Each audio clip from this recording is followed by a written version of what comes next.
There's a monster in my kitchen, and I don't know what to do. It has wicked, glowing eyes and a snake-like tail, too.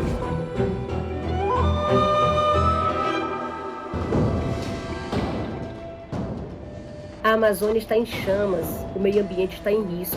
Nós precisamos refletir e pensar o impacto do consumo de carnes, né, dentro dos territórios indígenas e em toda a humanidade.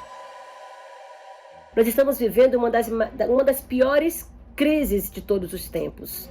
The aim of this film is to uncover the hidden truth of the industrial meat industry, and that is that they are the leading cause of global deforestation across the world. So many people don't really know that the chicken on their plate actually contains deforestation, in the sense that forests have been cut down in places like South America to grow crops, to create animal feed that then shipped over to Europe to go into the factory farm system, which then end up in our supermarkets and in fast food restaurants.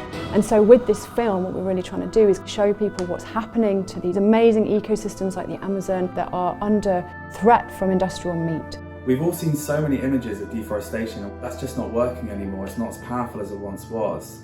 But storytelling like this gives people a character to root for. There's a Monster in My Kitchen is a story about a young boy who sneaks downstairs for a midnight snack, but downstairs in his kitchen he bumps into a scary monster. We then reveal that the monster isn't a monster at all, and actually it's a vulnerable Jag-wah that's lost its home and has come here to warn us all. We were playing with like split screen to show a kind of violence between the natural world and the industrial world that was encroaching on it.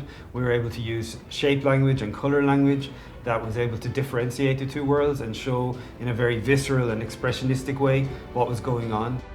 And we based the little boy on my little nephew Salvador from Peru, and his name means saviour because he wants to save the rainforest!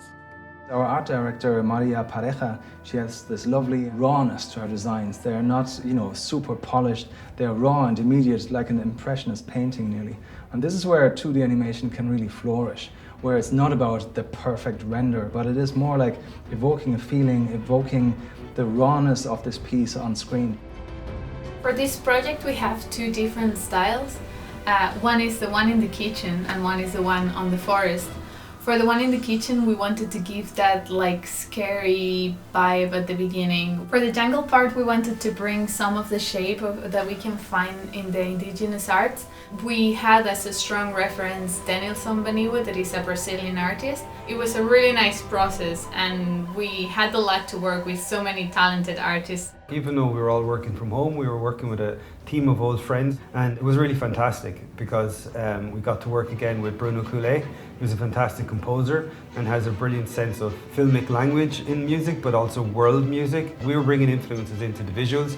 He was bringing influences into the music as well from the region that inspired the piece. Many people say that the Amazon is the lungs of the world, but in fact, the Amazon is the beating heart of our planet. It drives our global climate. It is home to a rich biodiversity, so lots of animals and plants. Scientists saying that the forest is approaching a breaking point, and that will have consequences for the whole humanity. Our individual choices are very important, but the responsibility to change the system shouldn't fall only on us, because we didn't decide, we didn't choose any of this. So it is the companies and governments have a greater responsibility for change. We have very little time left to really tackle the climate and nature crisis, and getting out of the industrial meat system is one key way that we need to do that. I believe that together we can change the system, and we can pressure the corporations and the governments to do what is right for us.